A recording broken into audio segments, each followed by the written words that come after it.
अस्सलामुअलैकुम। मार्केट बिल्कुल तैयार बैठी हुई है। ओल्ड कॉइन सीजन का सब दोस्तों को बहुत बेचैनी से इंतजार है। उसके हवाले से बात करेंगे। मार्केट में कुछ मैक्रोस की सूरत हाल के हवाले से भी बात करेंगे। तो जैसे कि पिछली वीडियोस में मैंने काफ़ी दफ़ा आप लोगों के साथ शेयर किया था, तकरीबन 106 105 हज़ार पे बिटकॉइन जो है यहाँ पर हमें रिजेक्शन और मार्केट में काफ़ी ज़्यादा मैनिपुलेशन इस जगह पर हो सकती है। और यहाँ पर हम जो है कि एक किस्म का यहाँ पर थोड़ा सा करते हुए देखेंगे और उसके बाद हम यहाँ से ऊपर जाते हुए देख सकते हैं। जाहिर बात है, इसको मल्टीपल टाइम जब भी किसी भी जगह पे आप जो है रेजिस्टेंस को ये बार बार जब जोर से टच करेगा तो यहां से उस रेजिस्टेंस को ब्रेक करने के चांसेस बहुत तेजी से बढ़ जाते हैं। साथ ही साथ अगर हम यहां पर देखें बिटकॉइन डोमिनेंस को, तो बिटकॉइन की डोमिनेंस को हमें यहाँ पर ये चाहिए कि यहाँ पर जो है इससे खास करके ज़्यादा ऊपर ना आए और यहाँ से नीचे गिरनी स्टार्ट हो जाए। तो वापस बिटकॉइन की डोमिनेंस इस वक्त 64% पे है। हमारा गोल यहाँ पर यह है कि बिटकॉइन जैसे ही 106,000 को बहुत तेजी से गुड वॉल्यूम ब्रेक करेगा तो हमें नेक्स्ट 120 से 124 से $130,000 और उससे ऊपर भी जाता हुआ बीटीसी दिखाई दे सकता है। और उसके साथ साथ हमारा ओल्ड सीजन भी स्टार्ट हो सकता है। उन सब चीज़ों के हवाले से बात करें तो इस वक्त आपके पास एक बेहतरीन किस्म की अपॉर्चुनिटी है। ओल्ड सीजन के आने से पहले स्लोली डीसीए होना स्टार्ट हो सकते हैं आप। और साथ ही साथ मैंने नीचे कुछ एफिलिएट लिंक लगे हुए हैं डिस्क्रिप्शन में, आप देख के वहां से मुस्तफीद हो सकते हैं। चैनल की भी सपोर्ट होगी। अच्छा, कुछ और खबरें हैं मैक्रोस के हवाले से। सारी चीज़ें अलाइन हो रही हैं आज के दिन। मूडीज ने जो है यूएस की क्रेडिट रेटिंग को डाउनग्रेड किया है, AAA से AA1 पे किया है। बेसिकली इसी तरह होता है जैसे कि हम जैसे नॉर्मल लोग जो होते हैं, जो कि कोई जिनके पास एसेट्स कुछ खास अमाउंट में नहीं होते हैं। आमतौर पे बड़े लोग क्या होते हैं, हाँ भाई घर है या कोई बड़ी प्रॉपर्टी है या इवन बिजनेस है या इक्विटी है, तो वो उसको एज अ कोलेटरल रख के अगर उनको लोन उठाना है या कुछ, तो वो या रीफाइनेंस करवाना है लोन वगैरह, तो वो करवाते हैं। उनको जो उस पर इंटरेस्ट वगैरह होती है वो काफ़ी कम होती है क्योंकि वो मालदार बंदे होते हैं और अगर वो लिक्विडेट हो तो उसके बदले वो दे सकते हैं। जो कि हम जैसे नॉर्मल बंदे होते हैं, जो कि जिनका रिस्क फैक्टर ज़्यादा होता है और देने के लिए उनके पास कुछ नहीं होता, तो डेफिनेटली उनको लोन बहुत ज़्यादा महंगे होते हैं। जैसे कि क्रेडिट कार्ड्स वगैरह होते हैं। क्रेडिट कार्ड पे बेसिकली उनका कमाई का तरीका यही है कि if you are doing it in time okay, फिर भी उस पर वो लोग चार्ज मार रहे होते हैं। लेकिन अगर आप जो है ओवरड्राफ्ट हो जाओ या कुछ, तो दे लिटरली आपकी जो है वाट लगा देते हैं। साफ सी बात है, क्रेडिट कार्ड से बचा करें। और इसी तरह मुल्कों की भी रेटिंग्स होती हैं। जितने मुल्क की रेटिंग तगड़ी है, मुख्तलिफ दुनिया के 2-3 मेन अदारे हैं, तो बेसिकली मुल्क अपनी रेटिंग, इनको पैसा दिया जाता है कि ये अपनी रेटिंग मुल्कों की जो है करें। इससे ये होता है कि जितने भी उनको लोन को रीफाइनेंस वगैरह, अपनी ट्रेजरीज बॉन्ड वगैरह दुनिया में अगर बेचनी है तो उसके लिए ये चीज़ें उनके लिए बहुत ज़रूरी होती हैं। तो अब रेटिंग जब उनकी गिरती है तो ज़ाहिर बात है, अब उन्होंने अपनी ट्रेजरीज बेचनी है, टी बिल्स वगैरह या अपने बॉन्ड्स वगैरह देने हैं, तो होता क्या है, तो ज़ाहिर है भाई जब उनकी रेटिंग गिरेगी तो चांसेस ये हैं कि हाँ भाई वो कहेंगे भाई इस मुल्क में इतनी ताकत है कि वो इतने बॉन्ड्स वगैरह को जो है वापस जो है हमें दे सकेगा, जो हमने सरमाया किया है, इन्वेस्टर जो की सोच ये होगी।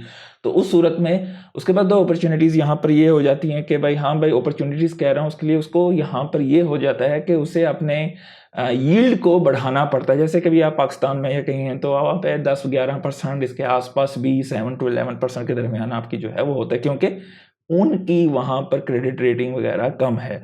तो यूएस की अब थोड़ी गिरी है, तो डेफिनेटली इसके साथ साथ ये होगा कि अब ये यहाँ पर इन्होंने बेसिकली कहा है कि यूएस के ट्रेजरी सेक्रेटरी बेसेंट ने कहा है कि मोदी की डाउनग्रेडिंग ऑफ यूएस रेटिंग जो है, I don't put much credits in Moody's, मतलब ये उनका कहना है। लेकिन अगर आप चार्ट पे देखें यूएस के 10 ईयर्स के, अगर आप यहाँ पर बॉन्ड वगैरह का देखें तो 4.5% इस वक्त यहाँ पर वो लोग दे रहे हैं। आर्थर हायस वो काफ़ी रिस्पेक्टेबल बंदे हैं इनकी, अगर आप ये देखें तो बेसिकली ये एक इंडिकेशन भी हो सकती है कि साथ ही साथ जो है कि यहाँ पर मनी प्रिंटिंग स्टार्ट। अब जाहिर बात है अगर यूएस की कमज़ोर है तो बाकी मुल्कों की उससे भी ज़्यादा कमज़ोर सूरत हाल है। तो ये नहीं कि हाँ भाई ये मुल्क कमज़ोर है तो दूसरे मुल्क की ट्रेजरी बिल्स वगैरह उठाएंगे। आगे चल के उनके हवाले से भी हम बातचीत करेंगे। तो बेसिकली चांसेस हैं कि हमें यहाँ पर मनी प्रिंटिंग अनकरीब स्टार्ट हो सकती है। साथ साथ ये एक और चार्ट है यूएस की ट्रेजरीज को जो मुल्क होल्ड करते हैं, उसमें अगर आप देखें ये पिंक कलर चाइना का है और ये तेज़ी से गिरता जा रहा है और अब ये यूके से नीचे हो चुका है। तो अब दूसरे नंबर पे यूनाइटेड किंगडम है, पहले नंबर पे जापान जो है सबसे ज़्यादा यूएस की जो है आप ट्रेजरीज को होल्ड करता है या उनके कर्जे वगैरह डेप्ट को होल्ड करता है। अब ज़ाहिर है इनकी अगर डेप्ट को रीफाइनेंस कराना है उन्होंने तो काफ़ी सारी चीज़ें इनको जो है अब आने वाले दिनों में इसके हवाले से भी जो है काफ़ी कुछ हमें सुनने को मिलेगा। ओल्ड कॉइन की हम लोग अगर बात करें, जो कि हम लोग मेजोरिटी होल्ड करते हैं और उसी का हम इंतज़ार करते हैं, तो यहाँ पर आर्थर राइस का ये कहना है कि ओल्ड कॉइन सीजन जो है expected to appear this summer और early in the third quarter. तो डेफिनेटली या तो हमें जून में दिखाई देगा या जुलाई अगस्त में। हमें मतलब जून जुलाई अगस्त हमारे सीजन्स हो सकते हैं और बेहतरीन, और हो सकता है कि जैसे ही BTC 106,000 को विद ग्रेट वॉल्यूम ब्रेक करे तो हमारा सीजन स्टार्ट हो जाए और उसके बाद हमें एक क्रेजी मेगा सीजन दिखाई दे। अब जाहिर बात है इनकी जो है टारगेट ये है कि BTC का $250,000 तक इस साल के आखिर तक, और ट्रंप के दौरे हुकूमत में $1 मिलियन तक जाता हुआ उन्हें दिखाई दे रहा है। और वो ये कहते हैं कि इथीरियम जो है वो उसकी ग्रोथ सरपास हो सकती है सोल को अगले 18 से 24 महीने में। ज़ाहिर है इथीरियम एक्सट्रीम ओवरसोल्ड हो चुका है। और साथ ही साथ सोलाना के हवाले से भी काफ़ी सारी बड़ी खबरें हैं। मेटामास्क के को-फाउंडर और CEO जो हैं उन्होंने ये ऐलान किया है कि नेटिव सपोर्ट फॉर सोलाना मई में आ जाएगी मेटामास्क पे। तो ज़ाहिर बात है इथीरियम और मेटामास्क अब वहाँ पे भी, और फैंटम में भी जो है आप अब LST टोकन, उन्होंने एक नया प्रोडक्ट अपना लॉन्च किया। LST क्या है? लिक्विड स्टेकिंग टोकन्स सोलाना के। तो इन्हें ये कहते हैं पीसोल। तो आप वहाँ पे स्टेक करोगे, उनके लिक्विड स्टेकिंग टोकन्स आपको मिलेंगे। आप डेफिनेटली आप वहाँ पे स्टक नहीं हो जाते हो, स्टेकिंग पे करके बेसिकली बॉन्ड हो जाता है आपका पैसा या सरमाया वहाँ पे फंस जाता है। ये किस्म का डेरिवेटिव टोकन है, LST टोकन जिसे कहते हैं। आप उसे यूज़ कर सकते हैं DeFi में या सेलिंग बाइंग जो कुछ करना चाहें। आपका पैसा एक जगह पे जो है इलिक्विड नहीं होता। That's a great move. और ज़ाहिर बात है Phantom wallet is my favourite wallet to be honest. बेहतरीन किस्म का क्रिप्टो का वॉलेट है ये फिलहाल। सेनेटर बिल हैगर्टी ये कहते हैं कि क्रिप्टो स्टेबल कॉइन के जो भी इशूअर्स हैं वो US के ट्रेजरीज के सबसे बड़े होल्डर बनेंगे अगले अरसे में। और ये बात बिल्कुल एग्जैक्टली बनती है। अगर मजीद मुल्क वगैरह नहीं उठाएंगे ये लोग जो हैं स्टेबल कॉइन्स को, इस वक्त जो है उनके लिए पॉलिसीज़ वगैरह बेहतर करते जा रहे हैं। ज़ाहिर बात है बिहाइंड द सीन ये चीज़ें हो सकती हैं। हाँ भाई हमारा लोन वगैरह उठाएंगे और वो बैक टू बैक जो है पैग टू पैग भी होगा, और ज़ाहिर बात है उनकी ऑडिटिंग वगैरह सारा कुछ किया जाएगा। सर्कल के हवाले से भी आगे खबर है, हम आगे बात करेंगे उसके हवाले से। प्रेसिडेंट ट्रंप कहते हैं कि Russia wants to do a large scale trade deal with the US। तो ट्रेड डील्स वगैरह की तरफ चल रही हैं चीज़ें। सर्कल के हवाले से ये खबर है, किसी इनफॉर्मल की बात है। अब ये मजीद इन्फॉर्मेशन ये है कि वो सेल करना चाह रहे हैं कॉइनबेस या रिपल को। ये फॉर्च्यून की रिपोर्ट है, ठीक है। अगले आने वाले दिनों में हमें रियलिस्टिक इसके बारे में मजीद इन्फॉर्मेशन पता चलेगी। JP मॉर्गन जो हैं, जो $4 ट्रिलियन के एसेट मैनेजर हैं, अब वो अपने क्लाइंट्स को अलाउ कर रहे हैं बिटकॉइन बाई करना। तो CEO जेमी डायमंड की ये खबर है। मेटा प्लैनेट ने मजीद 1004 बिटकॉइन उठाए हैं $104 मिलियन के। प्रेसिडेंट नायब बुकेली ने पोस्ट किया है अल सल्वाडोर का बिटकॉइन रिजर्व और $357 मिलियन प्रॉफिट में है, ठीक है। माइकल सेलर कहते हैं get your bitcoin before there is no bitcoin left for you. बिल्कुल सही बात है, थोड़ा सा उठा लो। कोई इतना नहीं है, इतना जिसकी आपकी ज़िंदगी पे कोई असरात ना पड़े। 105% अपने टोटल अपनी जितनी भी आपकी मालियत है उसके मुताबिक 1 से 5% अपने रिस्क फैक्टर को समझ के आप उठा सकते हैं।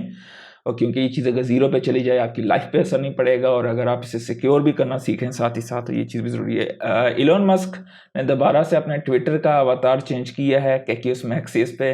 तो ज़ाहिर है बहुत ज़्यादा इसके मीम वगैरह भी बनेंगे, लोग यहाँ से पैसा बनाएंगे भी और गंवाएंगे भी। Be very careful. पैसा कमाने का तरीका भी है और पैसा गंवाने का तरीका भी है। नीचे फोटोन वगैरह की मैंने ट्रेडिंग की काफ़ी सारी वीडियोज़ बनाई हुई हैं, अगर आप वो चाहें तो आप देख सकते हैं, बट इट्स एक्सट्रीमली रिस्की, ना करिएगा, ठीक है। Trump plan to announce new tariff, अगले 2 से 3 हफ्ते में प्लान है इनका। एग्जिस्टेड चाइना के टैरिफ रिमेन रहेंगे 2025 के 30% के, और देखते हैं अगले कुछ अर्से में क्या खबर इसके हवाले से आती है। अच्छा जी, अब ये स्टॉक्स देखें 75% चढ़ रहे हैं इक्विटी मार्केट के। अब क्यों चढ़ रहे हैं? आम स्टॉक एक साल में 6%, 8%, 7% मिलता है तो लोग बड़े खुश होते हैं। तो मतलब ओवर द लॉन्गर फ्रेम जो कि इन्वेस्टर्स होते हैं, क्रिप्टो वाले 6-7%, it doesn't make any sense to be honest. तो DFDV के स्टॉक जो हैं वो तकरीबन 75% चढ़े हैं फ्राइडे पे। चढ़े क्यों हैं एक साथ इतना? इसकी वजह, मेन ड्राइवर क्या है उसके पीछे? उनकी स्ट्रेटेजिक पार्टनरशिप हुई है मीम कॉइन के साथ, बोंक के साथ। वो वैसे ही सोल कॉर्पोरेट ट्रेजरी हैं और साथ में एक किस्म का वो होता है ना, आपका ड्रिंक वगैरह बनता है, साथ में मीम को इनकी पार्टनरशिप हुई है, तो एकदम जो है मीम क्रेजीनेस उस इक्विटी में आई है, ठीक है। ब्लम के को फाउंडर और फॉर्मर बाइनेंस के रशिया में जो हैं, ये इनको जो है गिरफ्तार कर लिया गया है। कुछ चार्जेस वगैरह हैं इन पे काफ़ी सारे बड़े। बाय द वे यूके के हवाले से खबर ये है कि 1 जनवरी 2026 से सारी कंपनीज जो क्रिप्टो एसेट कंपनीज हैं ऑपरेटिंग इन यूके, उनको यूज़र का डाटा ट्रांजैक्शन वगैरह सब देनी पड़ेगी हुकूमत को। अगर फेलिंग टू कंप्लाई पर यूज़र वो लोग 300 पाउंड चार्ज कर सकते हैं। फेयर एंड ग्रीड देखें तो हम लोग सही ग्रीड पे बैठे हुए हैं 74 पे, और कल के दिन थोड़ी हुई भी थी मार्केट 105 से 106 हज़ार पे जो है दोबारा से लोगों को काफ़ी लिक्विडेट भी किया गया था। इस वक्त दोबारा से बिटकॉइन शहजादा 105,500 पे बैठा हुआ है पिछले 24 घंटे में।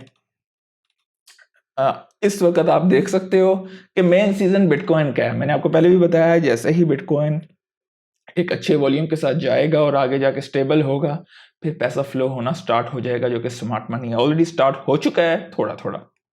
लाइक ज़रूर कर दीजिएगा, दोस्तों के साथ शेयर कीजिएगा। आज के लिए इतना ही। अल्लाह हाफिज़।